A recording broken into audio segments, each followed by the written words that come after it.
प्रेक्षको नमस्कार, मी प्रियंका गायकवाड पुणे प्राईम न्यूजमध्ये तुम्हा सर्वांचं स्वागत। पुणे सोलापूर राष्ट्रीय महामार्ग ओलांडताना एका ज्येष्ठ नागरिकाला अज्ञात वाहनाने धडक दिली आहे। या धडकेत ज्येष्ठ नागरिक गंभीर जखमी होऊन नागरिकाचा मृत्यू झालाय।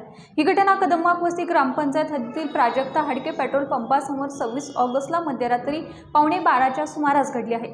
या प्रकरणी पोलीस अंमलदार प्रशांत सुतार यांनी सरकारच्या वतीने लोणी काळभोर पोलीस ठाण्यात फिर्याद दिली आहे। पोलिसांनी दिलेल्या माहितीनुसार अंदाजे 65 वर्षाचा अनोळखी व्यक्ती हा पुणे सोलापूर महामार्ग ओलांडत असताना एका अज्ञात वाहन चालकाने वाहतुकीच्या नियमांचे दुर्लक्ष करून हायगईने अविचाराने आणि भरधाव वेगात गाडी चालवून अनोळखी इसमाला जोरदार धडक दिली। दरम्यान या अपघातात 65 वर्षीय अनोळखी व्यक्ती गंभीर जखमी झाली होती।